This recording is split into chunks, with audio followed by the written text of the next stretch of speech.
কি কাজ করলে আপনার পেজের মনিটাইজেশন আপনি হারাতে পারেন। আজকের ভিডিওটি কন্টিনিউ করুন। ধারাবাহিকভাবে আপনাদের সাথে আলোচনা করব কি কি কাজ করলে আপনার পেজের মনিটাইজেশন হারাবে। ফেসবুকে স্প্যাম ছড়ানো বন্ধে আরো কঠোর ব্যবস্থা নিচ্ছে ফেসবুক মেটা।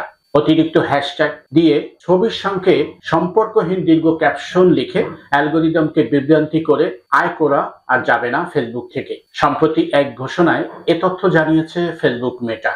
মেটা জানিয়েছে এই ধরনের অপ্রাসঙ্গিক পোস্টগুলো আর মনিটাইজেশন সুবিধা থাকবে না, এগুলো শুধুমাত্র ফলোয়ারদের টাইমলাইনেই দেখানো হবে। মেটা বলছে স্প্যামিং কন্টেন্ট মানুষের স্বাধীনতাকে বাধাগ্রস্ত করে, এর বিরুদ্ধে ব্যবস্থা নেওয়া জরুরি। যে ধরনের পোস্টের বিরুদ্ধে মেটা ব্যবস্থা নিচ্ছে: অতিরিক্ত ও অপ্রাসঙ্গিক হ্যাশট্যাগ যুক্ত পোস্ট, ছবির সঙ্গে সম্পর্কহীন ক্যাপশন, একই পোস্ট শত শত ফেক অ্যাকাউন্ট থেকে শেয়ার করে ভাইরাল করার প্রবণতা এবং মিথ্যা ও সাজানো বানোয়ার তথ্য শেয়ার করা।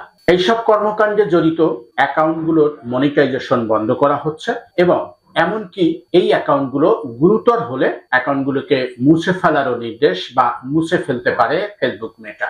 এমন এই আপডেটের ফলে আপনার ফেসবুকের মূলধারা এবং সুস্থ কন্টেন্টকে ফিরিয়ে আনা যাবে বলে মনে করেন ফেসবুক মেটা।